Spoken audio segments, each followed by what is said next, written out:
Greetings, my dear viewer. You're on the channel The Price of Cheating. The channel is for those who appreciate traditional family values and condemn adultery. So be sure to subscribe to the channel. Let's get started. My eyes slowly opened, struggling to adjust as my consciousness lazily returned to my body. The room was enveloped in shadows, with only the faint glow of the bedside lamp piercing the gloom. My limbs felt incredibly heavy, as if gravity had doubled its pull, and my throat was dry and irritated. How long had I been unconscious? Gradually, my senses sharpened, and strange sounds began to penetrate the silence of the room. Soft moans and the rhythmic creaking of a bed echoed faintly around me. Confused, I tried to turn towards the source of the sounds, but my muscles refused to obey, stiff and aching from prolonged inactivity. "Michael," whispered a voice I knew all too well, and a chill ran down my spine. My vision remained blurry, but I forced myself to focus, staring in the direction from where the voice came. What I saw made the blood freeze in my veins. Standing beside my hospital bed was Patricia, my wife of 45 years, completely naked, straddling a man half her age. I blinked, unable to believe my eyes, hoping this was just a hallucination caused by the medication. But as my vision cleared, the scene before me only grew sharper and more real. Patricia, with her wrinkled hands, was gripping the shoulders of Dr. Michael, our 35-year-old doctor. Her face was contorted with pleasure, utterly oblivious to my presence. I wanted to look away, close my eyes, and pretend this wasn't happening, but I couldn't. I was paralyzed, forced to witness this nightmare. The sight of Patricia's sagging breasts, which once brought me comfort, now filled me with disgust. Every sound of her pleasure stabbed my heart like a knife. How long had this been going on? How many times had they been together while I lay here helpless and unaware? I tried to scream, to make any sound to stop it, but my voice failed me. My throat was too dry, silenced for weeks of not speaking. All I could do was lie there, motionless, paralyzed, watching as my wife, my partner, betrayed me in the most painful way imaginable. Patricia's movements grew more erratic. Her breathing quickened. "I'm close," she panted. "Don't stop, doctor." Something inside me broke. The fire of rage, which had long smoldered within me, finally ignited. Suddenly I found my voice. A deep, hoarse scream erupted from me, shattering the oppressive silence of the room with my raw fury and despair. Patricia froze, her eyes widening as she realized I had woken up and was watching them. Dr. Michael, gripped by panic, scrambled to free himself, entangling himself in the sheets and Patricia in his haste. In his frantic attempts, he lost his balance and tumbled to the floor, his pants still wrapped around his ankles. "Alexander!" Patricia gasped, clutching her chest in shock. She leapt off the bed, her face pale, her whole body trembling with fear. I can explain," she stammered, but I knew that no explanation could fix what I had just witnessed. I wanted to leap out of bed, to grab her and make her understand the depth of her betrayal, but my body refused to comply, still too weak from weeks of inactivity. All I could do was glare at her with the hatred that burned in my eyes. Patricia staggered back, barely able to stand. "Please," she begged, her voice shaking. "It's not what you think." Before she could say anything more, she suddenly clutched her chest in pain. Her face twisted in agony, her knees buckled, and she collapsed to the floor. Dr. Michael, still half-dressed and fumbling to pull up his pants, rushed to her side. "Patricia!" he shouted, dropping to his knees next to her. I watched in stunned silence as the doctor began performing chest compressions, his medical training kicking in despite the absurdity of the situation. Here was the man who had just been with my wife, now desperately trying to save her life, while I lay there, helpless and unable to intervene. "Come on, Patricia!" Michael shouted, his voice cracking with panic. "Don't die on me now!" But as I watched the scene unfold, it became painfully clear. Patricia was not coming back. Her lifeless body lay motionless on the cold hospital floor, her eyes staring blankly at the ceiling. A heart attack had claimed her swiftly and mercilessly. It seemed cruel, but also a fitting end, considering the depth of her betrayal. Michael was still desperately trying to revive her when the door to my room flew open. A group of nurses and doctors rushed in, likely drawn by my scream. They froze, horror etched on their faces as they took in the scene. "Oh my God!" one of the senior nurses whispered, instinctively covering her mouth with her hand. Then chaos erupted. Several staff members rushed to Patricia, replacing Michael's frantic efforts, while others surrounded me, checking my condition and bombarding me with questions I lacked the strength to answer. Through all the commotion, I kept my eyes on Michael. He had stepped back from Patricia's body, his face pale, reflecting guilt and fear. Our eyes met, and in that moment, I realized he grasped the full magnitude of what had just occurred. His career, reputation, and future crumbled in an instant. As the medical team desperately worked to save Patricia, one of the senior nurses quietly covered her body with a sheet, but the damage was already done. Any attempt to restore dignity felt futile. The shame of the moment hung heavily in the air, offering no chance of redemption. The anger that had once consumed me had now hardened into a cold, bitter lump lodged deep in my chest. Patricia was gone, her final betrayal forever seared into my memory, leaving this as our last shared scene. And Michael, standing there with trembling hands, his pants hastily fastened, but his shirt still unbuttoned, looked every bit the guilty adulterer that he was. No one spoke to me directly. Perhaps they didn't know what to say, or maybe they were afraid I might reveal the truth. Yet the sidelong glances and hushed whispers spoke volumes. This scandal would echo throughout the entire hospital. As the gravity of the situation settled over the room, I felt an odd sense of calm wash over me. Patricia's death had taken with it a lifetime of memories, both good and bad, but her absence left me with a grim resolve. I looked over at Michael, who was already being interrogated by a stern hospital administrator in the corner. Our eyes met again, and I saw the fear flicker across his face. Perfect. He had every reason to be afraid. Though I felt physically weak, my mind had never been sharper.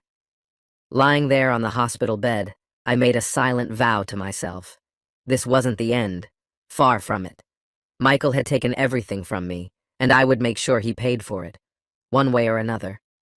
As I lay in that hospital room, my thoughts kept returning to the events of the past few days. The image of Patricia with that young doctor was burned into my mind, a painful reminder of her betrayal. My fists clenched involuntarily, tugging at the IV in my arm. A knock on the door pulled me from the whirlpool of my thoughts. "Come in," I rasped, my voice still rough from prolonged silence.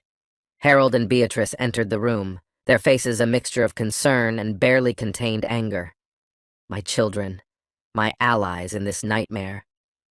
"Dad," Harold said, his voice trembling with emotion, "how are you holding up?" I let out a bitter laugh. "What do you think?" I responded with bitterness. Beatrice came closer, gently taking my hand. "We're here for you, Dad, whatever you need." I squeezed her hand, feeling grateful for their support. "What I need," I said, my voice growing firmer, "is justice. Michael has to answer for what he's done." Harold nodded, his jaw clenched with determination. "We've already been discussing it. We think there's a strong case, against Michael and against the hospital."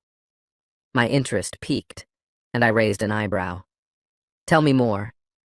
"First of all, there's the moral damage," Harold continued, slipping into lawyer mode. "The affair itself is a violation of professional ethics.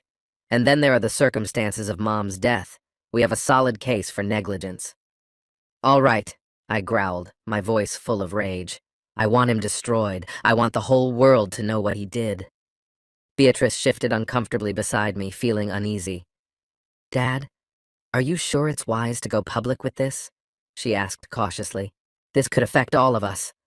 I turned to her, fury blazing in my eyes. "Beatrice, your mother died in another man's arms. Our family is already disgraced."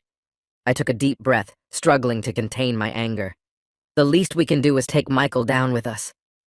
She flinched at my harsh words, but after a pause she nodded, though her face remained troubled. "You're right. It's just, all of this is so awful." "I know, sweetheart," I said, my voice softening slightly, "but we can't let him walk away unpunished." Harold cleared his throat. "I've already started preparing the paperwork. We can file it as soon as you're out of here." "Good," I nodded. "And what about the hospital? What are they doing about it?" They're trying to control the situation, Harold replied. They've already reached out to us, offering a quiet settlement. I told them we're not interested in keeping this quiet. Damn right, I snapped. People need to know who they're trusting with their lives. Beatrice squeezed my hand, her eyes full of worry but also determination. We're with you, Dad. All the way. I looked at my children, and despite the filthiness of the situation, a wave of pride surged within me. Thank you, I said, my voice trembling with emotion.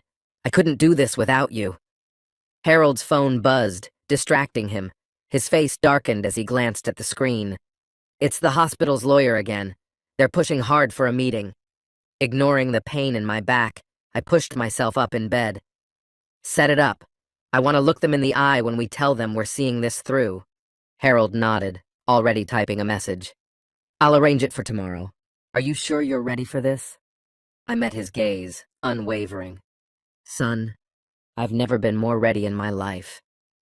After my children left to handle their tasks, I sank back into the hospital bed, and the rage that had been simmering inside me now blazed into a full inferno. Michael had stolen Patricia from me, and I was not going to let him walk away unscathed. This was war, and I was prepared for battle. A few days later, the sudden commotion in the hallway disrupted the usual quiet of the hospital. The sounds of hurried footsteps and muffled voices caught my attention. I frowned, trying to make sense of what was happening. The door burst open and Harold rushed in, his face contorted with anger and panic. Beatrice followed close behind, her wide eyes filled with shock. Dad, Harold said tensely, have you seen the news? I frowned in confusion. What news? Beatrice came closer and gently placed her hand on mine. Dad, it's everywhere. Harold pulled out his phone and quickly swiped across the screen. He handed it to me and my stomach dropped as I read the screaming headline. Elderly woman dies during affair with doctor, caught in the act by husband. The words blurred before me, and a wave of nausea hit me like a punch to the gut. What the hell is this? I snarled, clenching my fists. It's all over the media, Harold said grimly. Someone leaked the story. It's gone viral, and reporters are swarming the hospital trying to get details. A fresh wave of fury swept over me, making my hands tremble. The betrayal had erupted into a public scandal, and there was no turning back now. I closed my eyes, trying to cope with the unbearable weight of this new disaster. As if Patricia's betrayal wasn't enough, seeing her die nearly destroyed me. And now, our humiliation had become public, exposed for all to judge. Beatrice quietly spoke beside me. The press wants an interview. They're asking for our side of the story. My eyes flew open, and indignation flared within me. Our side, I replied, my voice cold but resolute. I'll make sure they hear it. Harold shifted nervously. Dad, are you sure this is the right decision? The right decision? I interrupted him, my voice rising in irritation. That doctor took everything from me, my wife, my trust, my dignity. And now he's disgraced our name in front of everyone. No, this can't just be swept under the rug. We will speak out, and the world will learn the truth about Dr. Michael. Beatrice squeezed my hand in a gesture of support. If that's what you want, Dad, we'll stand with you, she assured me. I nodded, feeling my resolve harden. Help me out of this bed. We need to make a statement. The following hours passed in a whirlwind of preparation. With Harold's help, I was settled into a wheelchair, and we made our way to the hospital lobby, where a crowd of journalists and cameras were already waiting. The bright flashes of the cameras blinded me, and the flood of questions began immediately. But I remained steadfast. This was my moment to seek justice. Mr. Thompson, a voice called out. Can you tell us what happened? I took a deep breath, calming myself, and looked directly into one of the cameras. I woke up after several weeks of illness to find out that my wife of 45 years had been involved with a doctor half her age, the very doctor who was supposed to be taking care of me. Instead, he took advantage of her vulnerability and destroyed my family. Questions bombarded me relentlessly. How did I feel? Did I suspect anything? What was going through my mind at that moment? I answered each question, my voice growing more confident. I felt utterly betrayed. It was like a nightmare I couldn't wake up from. I had no idea what was happening. I trusted my wife, and I trusted this doctor. Both of them shattered that trust in the most painful way. Harold stepped forward, his legal instincts kicking in. We will be filing a lawsuit against Dr. Michael and the hospital. Their incompetence and breach of professional ethics directly led to this tragedy, and they must be held accountable. Beatrice, her eyes filled with tears, added, "Our family is mourning the loss of our mother, and now we have to endure public disgrace on top of that. It's not fair. We deserve justice." As the questions continued to pour in, I noticed movement at the edge of the crowd. The reporters shifted, and through the parting throng, I saw him, Dr. Michael, standing there in shock. Our eyes met, and a wave of rage surged through me. I almost rose from my chair. "You!" I shouted, pointing a trembling finger. "You've ruined everything!" The reporters turned, cameras zooming in on the disgraced doctor. He looked bewildered, like a deer caught in the headlights, clearly unprepared for this confrontation. "Dr. Michael!" one of the reporters yelled. "What do you have to say in response to these accusations?" He stammered, all his previous confidence gone. I never meant for this to happen. It was a terrible mistake." "Mistake?" I hissed, my voice dripping with hatred. "You think seducing my wife and betraying your oath as a doctor was just a mistake? You didn't just disgrace your profession, you humiliated humanity itself." Reporters flooded the area, bombarding us with frantic questions. I catch Michael's gaze. His eyes are filled with pure terror. He realizes that everything he has worked for is collapsing right before him. "My career," he whispers to himself, his voice trembling with disbelief. "What have I done?" "You've destroyed your own life," I say, my voice cutting through the noise of the crowd. "And I will make sure you never practice medicine again. You will answer for your actions, Dr. Michael." As if on cue, a group of grim officials in dark suits pushes through the crowd. One of them steps forward, showing his ID. "Dr. Michael Brown, we are from the State Medical Board. You need to come with us immediately. There is an ongoing investigation into your actions, and your presence is required." Michael's face turns pale, and for a moment I think he might faint. But then his shoulders slump in a gesture of defeat. He doesn't resist, allowing the officials to lead him away in silence. Sensing the next chapter of this drama unfolding, the reporters surge forward, eager to capture the moment. But Harold and Beatrice step in front, shielding me from the madness. "That's enough for today," Harold says sternly. "My father needs rest. There will be no more comments." As they wheel me back to my room, my emotions whirl in a chaotic storm. Anger still boils inside me, and the bitterness of a life lost gnaws at my soul. And yet, despite all of this, I feel a grim satisfaction. The truth has been revealed, and Michael is finally facing the consequences of his actions. Although I have lost Patricia, I refuse to let her betrayal and Michael's deceit destroy me. I will see this through, no matter the cost. As we reach my room, I glance at Harold and Beatrice. The same determination burns in their eyes as in mine.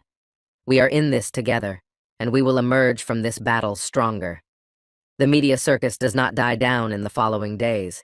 Every time I turn on the television or glance at the newspaper, our story dominates the headlines. It's strange to see our personal suffering play out in front of the entire public, but I remind myself that it's necessary. This is the price of justice. Harold keeps me updated on the legal situation. "The hospital is trying to settle the case out of court," he tells me one afternoon, barely containing his frustration. "They're afraid of bad publicity," he adds through clenched teeth. I shake my head in disbelief. They should have thought of that before they hired someone like Michael. "No, we're going to trial." "I want everything on record," I say with unwavering resolve. Beatrice, who had been quietly arranging flowers next to me, looks up, worry clouding her face. "Are you sure, Dad? This will bring everything into the open. It will be tough." I take her hand and squeeze it. "I'm sure. We have nothing to hide. We are the ones who were wronged, and the world needs to know." As time goes on, more details about the scandal emerge. Michael's career is effectively over. No hospital wants to hire him, and the medical board's investigation is in full swing. Rumors circulate that his license will soon be revoked. One evening, while flipping through TV channels, I stumble upon a news segment about him. The once confident doctor now looks broken, avoiding reporters outside his home. "Dr. Michael," one reporter calls out, "how do you respond to accusations that you violated your Hippocratic oath?" Michael stops, his posture radiating utter defeat. For a moment, I almost feel pity for him. Almost. "I made a terrible mistake," he mumbles, barely audible. "I let personal desires cloud my judgment. I hurt people. I destroyed lives, including my own." He falls silent, his face etched with deep regret. I don't expect forgiveness, but I want the Thompson family to know how deeply sorry I am. I snort and turn off the television. Too little, too late, I mutter under my breath. The next morning, Harold enters my room, a note of satisfaction in his voice. "The medical board has reached their decision," he says quietly, but with unmistakable resolve. Michael's medical license was revoked, permanently stripping him of his ability to practice medicine.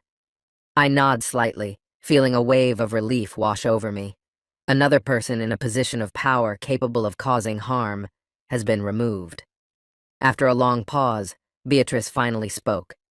"I heard he's planning to leave town, trying to avoid the shame."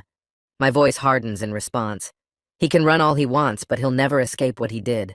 It will haunt him for the rest of his life." Over time, the media frenzy starts to fade as attention shifts to new scandals and tragedies. But even if the headlines change, the consequences remain. I receive letters from others who have suffered similar betrayals, expressing gratitude for our courage in revealing the truth. Discussions around medical ethics begin to gain momentum, sparking debates on the responsibilities doctors owe to their patients. This is far from a clean and simple ending. Patricia is still gone. Our family is still broken. But as I leave the hospital for the last time, a sense of closure gradually settles over me. We survived the chaos, uncovered the truth, and achieved justice. Harold and Beatrice help me into the car, and I steal a final glance at the hospital disappearing in the rearview mirror. Now, the soft morning light streams through the curtains of my new apartment, flooding the living room with a warm glow. I sit in my favorite chair, quietly sipping coffee, enjoying the peace. It's been a year since I left that hospital, a whole year since my world collapsed. The memories of that day are still vivid, though the pain has dulled over time. I hear a knock on the door, followed by the familiar sound of a key turning in the lock. "Dad, are you up?" Harold calls as he enters the room. "I'm here, son," I reply, setting down my coffee. Harold walks in, looking sharp in his suit, ready for the workday but always finding time to check on me. Behind him comes Beatrice with a paper bag, the smell of fresh pastries wafting through the air. "Good morning, Dad," she says, kissing me on the cheek. "How are you feeling today?" I smile, though faintly. "A little better.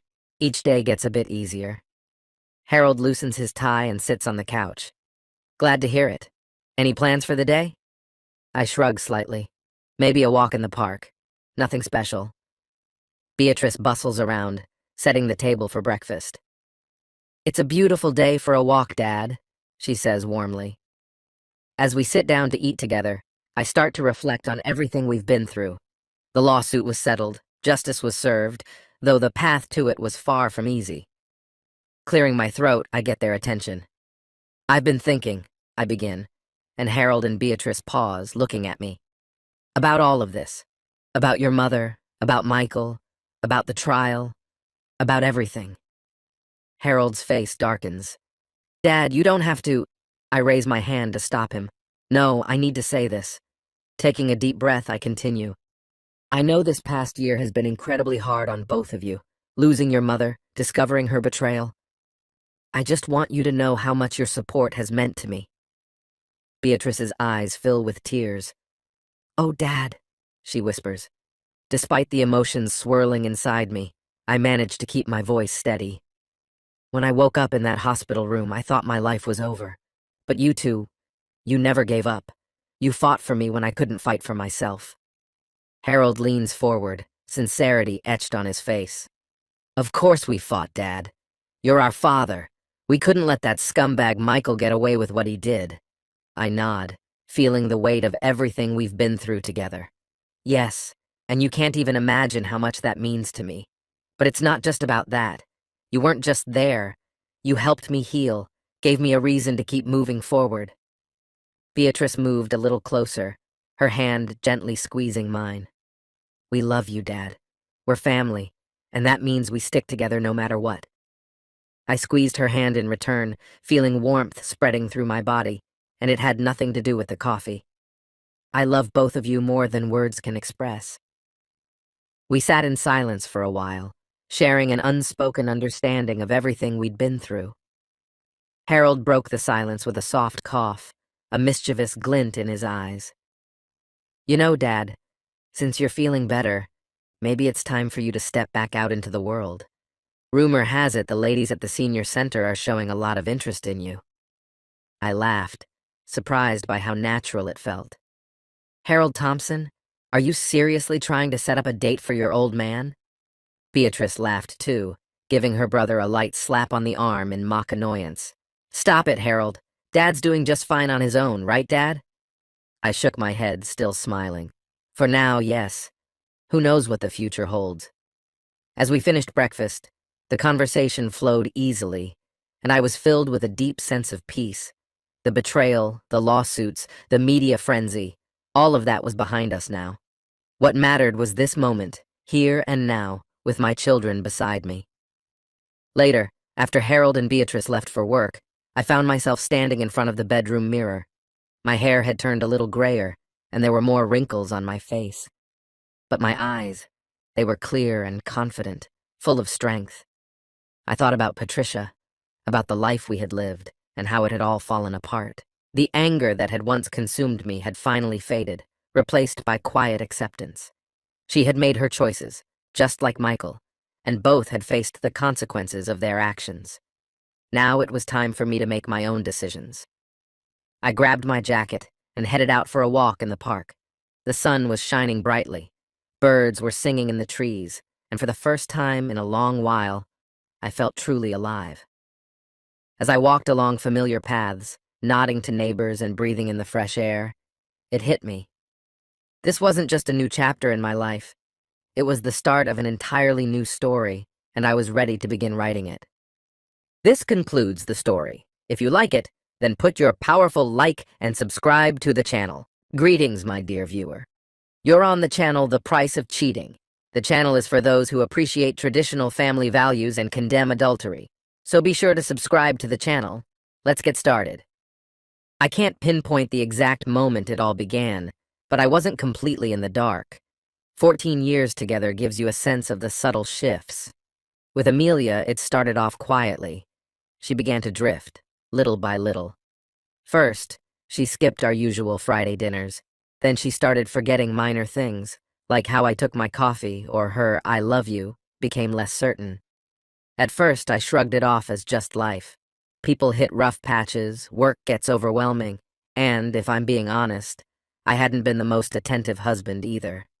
But soon, the changes were impossible to brush aside. Late nights became her new routine, always explained away by work obligations or client meetings that ran over. I tried to rationalize it at first, but it wasn't her schedule that truly got to me. It was the phone. She was glued to it constantly. The second it chimed, she was on it, swiping before I could even ask who it was. When I'd walk in and catch her messaging someone, she wouldn't even try to hide her discomfort. Her eyes would barely meet mine before she quickly hid the phone beneath her or left the room. I chose to ignore it, telling myself over and over that I was just imagining things. But that uneasy feeling in my gut kept growing stronger. Every time she smiled at her screen, staying on it a bit too long, the knot in my stomach tightened. One evening, she slipped up. She left her phone unattended on the kitchen counter, its screen glowing with a notification. I knew right then that everything was about to change. My hands shook as I picked it up, scrolling through her messages while she was upstairs, oblivious. It didn't take long to confirm my worst fears. The evidence wasn't hidden deep in her conversations. It was right there, glaringly obvious, as if she thought I'd never look. There they were, Tom, Jake, Rick. The same guys I spent weekends with, laughing, building memories, trusting. Now their messages to my wife stared back at me, vulgar and explicit. Tom's were the worst, arrogant and shameless. He bragged about their encounters, acting as though he'd taken something of mine without a second thought. Can't wait for Thursday. Last time was insane. Didn't think you could handle all of us. That was Tom, cocky as ever. Jake's tone was just as casual, like this was normal for them. I've got dibs on the backyard this time, as if they were picking seats at a dinner table. And Rick? He didn't even use words. Just sent a picture of his junk, like some clueless teenager. I stood there, frozen, the phone in my hand, my chest tight with every breath. A part of me desperately searched for some kind of explanation, something that would make this all a bad misunderstanding. But the more I read, the worse it got. Amelia wasn't some bystander in this. She was in the thick of it, encouraging them, teasing them. Miss you guys. Can't wait to feel you again, she had written. This wasn't happening in some distant place. It was right here, in our home, in our bed. I couldn't keep reading. It was too much to bear. But I didn't explode. I didn't throw the phone or scream. That's not how I handle things when my world falls apart. Instead, the rage came slowly, creeping through me like ice. It moved up my spine, spread through my limbs until it filled every muscle, every breath. But the colder that anger became, the clearer my thoughts were. I didn't want a chaotic outburst of revenge. No, I wanted something deliberate, something planned. After all, I wasn't the one who had destroyed us. I never asked for those scumbags to force their way into my life, to invade my marriage. But now, they were going to pay for their arrogance. That was when the plan fell into place, cold, calculated, and flawless. The night after, Amelia casually mentioned a late dinner with some clients. I did what I always did. Gave her a kiss on the cheek, pretending like nothing was wrong, and told her I'd be spending the night at a friend's place. Of course, it was all a lie. The moment she left, I made my way to the garage. There it was, industrial-strength glue I had bought long ago for a project I never got around to. Now, it would have a far more creative use. I carried the glue upstairs, making sure to move with purpose, ensuring that nothing would seem out of the ordinary. My first task was setting up the cameras. I wasn't about to miss a single detail. Carefully, I positioned the cameras around the bed, making sure they captured every angle. Soon, I'd have all the evidence I needed, even if they were blissfully unaware. Then came the glue. I worked methodically, spreading the thick adhesive along the bed frame, under the sheets, and across the headboard. As I applied it, I imagined their smug faces, how they'd look when they realized what was happening. The idea of them stuck in the middle of their disgusting act, panicked and exposed, made me almost chuckle. They'd be trapped, unable to move. The following night, I sat in my car, parked just down the street. My engine was off, the only sound being my steady, shallow breathing. My hands gripped the steering wheel so tightly my knuckles turned white. But I wasn't going to lose control. Not now.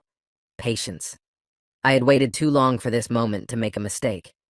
Right at 10 p.m., I saw the headlights. Tom's old rust bucket pulled into the driveway just like every other time. A few minutes later, Jake and Rick arrived, as casual as ever. They weren't even trying to hide it anymore. The three of them swaggered up to my front door, laughing like they were untouchable, as if they owned the place. They walked inside with no hesitation, completely unaware that tonight would be very different. They had no idea they were stepping into a carefully laid trap. I took a deep breath, calming myself, and then slipped out of the car, moving quietly up the driveway, my eyes locked on the front door. The downstairs lights were off, just as I expected. Everything was happening upstairs. I entered the house as silently as a shadow, the only sound being the faint moans and grunts drifting down from the bedroom. I knew what I would find, but hearing it with my own ears made my stomach churn. Their noises of pleasure felt like daggers twisting in my chest, but I forced myself to stay calm. Step by step, I crept up the stairs, silent and deliberate. The door to the bedroom was open just enough for me to see what was happening. My heart raced as I took in the scene. There was Amelia, my wife, being degraded in the worst way imaginable. It was obscene, but this wasn't some twisted fantasy. This was my reality. It was happening in my house, my home. Fury boiled up inside me, my vision blurred with red. Every part of me screamed to burst through the door and end it right then and there. But I didn't.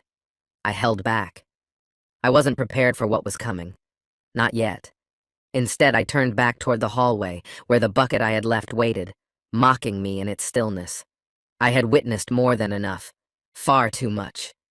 The bucket, which had seemed light before, now felt like a heavy weight in my grasp, dragging me down with it. With deliberate, silent steps, I made my way toward the door, my boots barely brushing the hardwood floor. Their sounds reached me, laughter mixed with moans, the kind of noise that haunts your mind, refusing to let go, like a song you can't stop hearing. I didn't give myself time to hesitate. My hand gripped the door handle, and with one firm motion I shoved it open. "What the hell?" was all Tom could get out before the bucket's contents exploded into the room. A thick, sticky substance sprayed everywhere, smacking into their tangled bodies and silencing them instantly. Chaos erupted, like a bomb had gone off, turning the scene into pure pandemonium. Amelia let out a muffled, panicked scream as she twisted in the mess, but it was too late. The glue had already started to harden, trapping her along with the three fools she had chosen to humiliate herself with in their depraved positions. Tom's face twisted from shock to pure terror. "Michael, you son of a—" Jake, his voice filled with frustration, cursed through clenched teeth as he tried to pull himself away from Amelia. But the glue was relentless, too quick, far too quick. The harder they fought, the worse it became. "Damn it! I can't! I'm stuck!" Tom was thrashing wildly, but it didn't make a difference. He was glued in place, trapped inside her like he had been welded there. Jake wasn't faring any better, his teeth gritted as he tried in vain to pry his own body free. Rick? Rick was in the worst position of all. "Jesus Christ!" Jake shouted. "What the hell did you do, man?" I just stood there, arms crossed, unfazed by their panic. Their naked bodies writhed and flailed, every movement entangling them further in the glue's grip. Tom grunted, sweat dripping down his forehead as he fought with all his strength to break free. Amelia's wide, frantic eyes met mine. She gagged again on Rick's banana still lodged in her throat, a muffled cry escaping her lips. Her hair, once neatly styled, was now stuck in clumps to the bed, glued to her back. The pristine image she once presented had crumbled into a grotesque disaster. I remained motionless, arms folded, feeling an odd sense of release, as though a burden I had carried for too long had finally lifted from my shoulders. They continued to struggle, but it was futile. Tom's face turned a deep shade of red, veins bulging as he strained against his restraints. Jake, still muttering in disbelief, gasped, "This isn't what it looks like." As if that even mattered at this point. Rick stared at me, wide-eyed, frozen in shock, like a deer caught in headlights. I had always thought he was smarter than this. Clearly I had been wrong, but it wasn't about them. Amelia was the one who mattered. Her wide, terrified eyes darted between me and the others, her face drained of color. She opened her mouth to speak, but the words wouldn't come at first. I didn't care what she had to say. A cold satisfaction settled deep in my chest, like ice spreading through dark water. "You bastard!" she finally managed to choke out, her voice weak as she squirmed against the glue that had her naked and vulnerable on the bed. I just stared, watching her drown in her own helplessness. "Michael, please, let us go," she pleaded, her voice shaking now, thick with fear. But I didn't even acknowledge her. I calmly pulled out my phone, her desperate words falling on deaf ears as if they meant nothing at all. The moment her treachery came to light, it was as if a bomb had detonated, chaos and destruction in its wake. But now, all of it felt distant, like static in the background. The monotonous sound of the dial tone droned in my ear, and for a second I hoped none of the wives would pick up. Maybe Lisa, who had always been emotionally aloof, would let it go to voicemail. When the line connected, I said her name, flat and devoid of any emotion. No pretense, no warmth. "Mandy, I said, my voice cold. You need to come over. Michael, what's happening? Her confusion was clear. She had no clue what was in store. Tom must have kept her in the dark about tonight. Just come. Tom's here. You're going to want to see this. I didn't wait for her to ask the inevitable flood of questions. I hung up and dialed the next number. Amelia picked up, her voice immediately filled with panic. Michael, what are you doing? She begged. But I was unshaken, more composed than I had been in a long time. I finally had the advantage. Lisa, Jake's at my place, I said, my voice eerily calm. If he means anything to you, show up now. By the time I made my way to Karen's number, the scene upstairs had turned into something absurd. Tangled limbs, sweat-drenched and frantic, they were still trying to pull themselves apart. They thought they could talk their way out of it. Idiots. I made my last call and slid the phone into my pocket, taking a moment to watch the spectacle they had become. That's it? Rick rasped, his voice cracking. You're just going to stand there and call our wives like some kind of lunatic? Exactly, I said without hesitation. They hadn't yet grasped what was about to unfold, but that didn't concern me. They would soon. I went downstairs and waited, each tick of the clock marking the countdown to their ruin. It didn't take long. Within 15 minutes of the calls, I heard the screech of tires pulling up outside. First Mandy, then Lisa. Karen wouldn't be far behind. Their footsteps pounded through the house, voices rising in confusion. Michael? Mandy's voice echoed down the hall. Where are you? I didn't move. They would find their way. Upstairs, where everything had already gone to hell. I listened as they climbed the stairs, one after the other. I didn't make a sound. This was their scene now. The silence that followed once they reached the top floor was suffocating. I could see it in my mind like a warped photograph. Their bodies a tangled mess on the bed, a grotesque tableau of deceit. Then the shouting began. What the hell is this? Oh my God! Lisa's voice sliced through the tension, her rage focused entirely on Jake. You moron! How could you do this? But Mandy was the first to act. She stormed toward Tom, her face contorted with fury. Her hand came down hard, the slap reverberating through the room, leaving a fiery red mark on his cheek.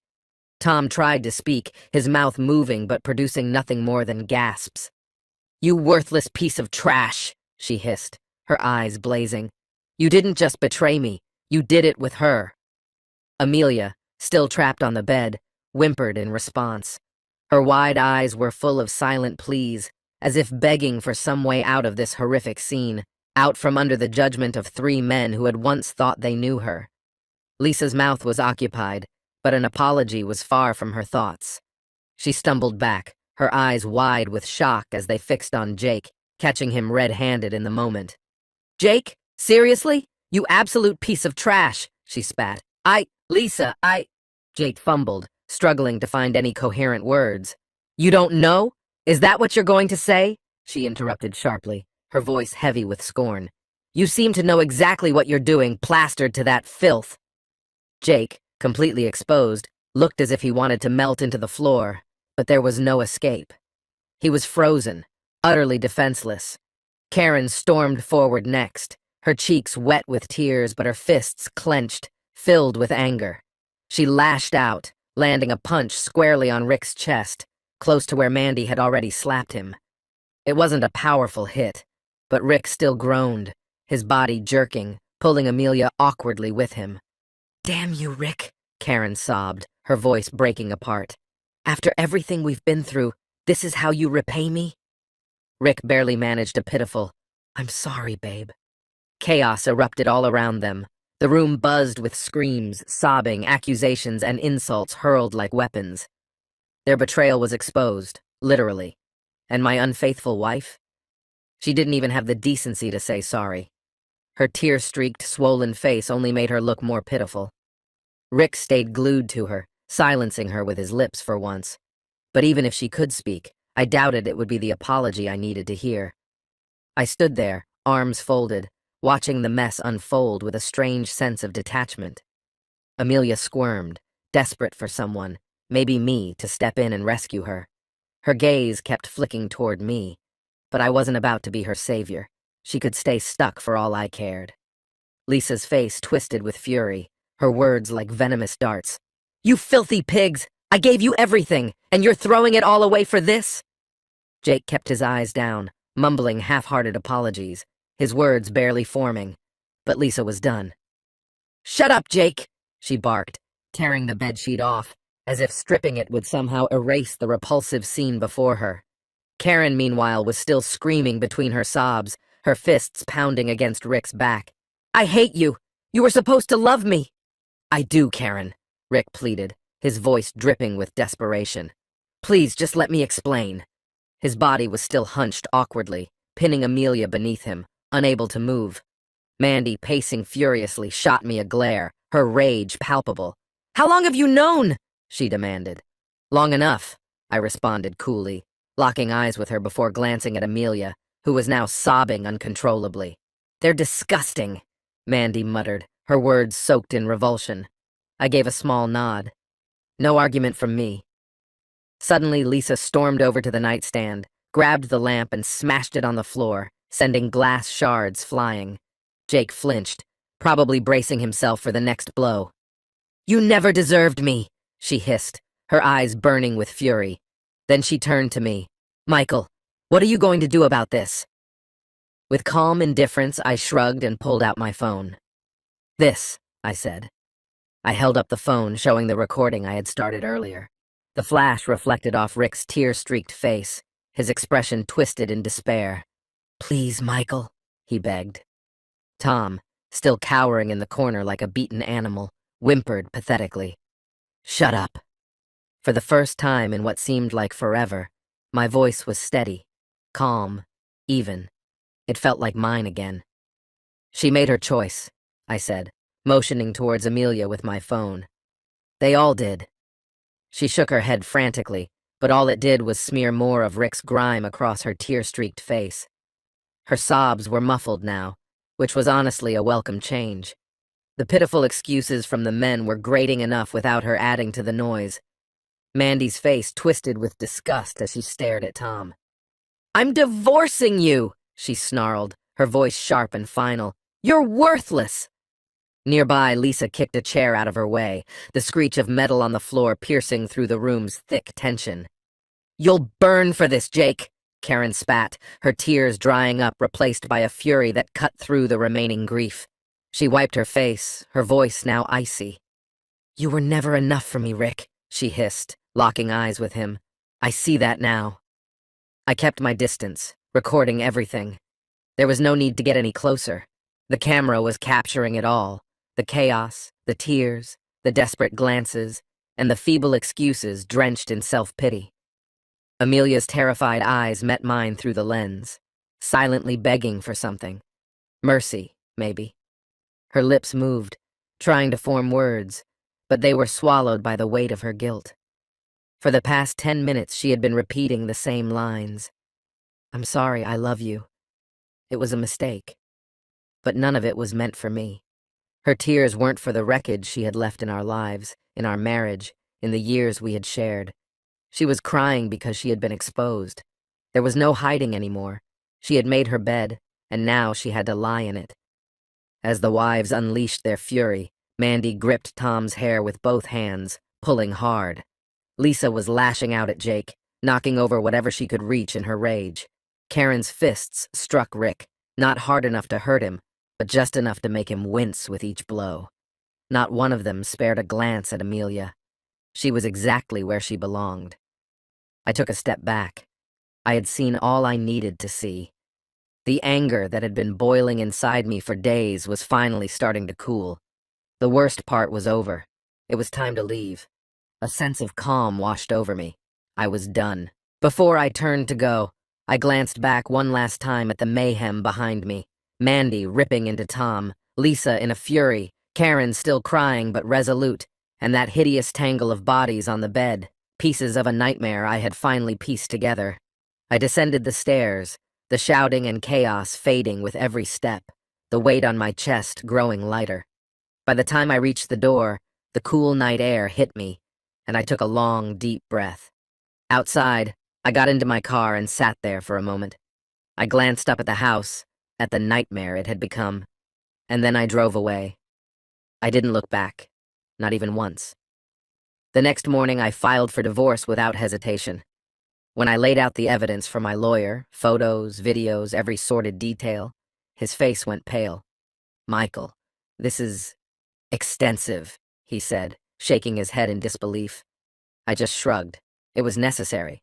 The divorce process was swift, brutal, and clean. Amelia didn't contest it. She couldn't. The evidence was irrefutable. In the end, she left with nothing. No home, no money, just the clothes on her back and the consequences of her choices.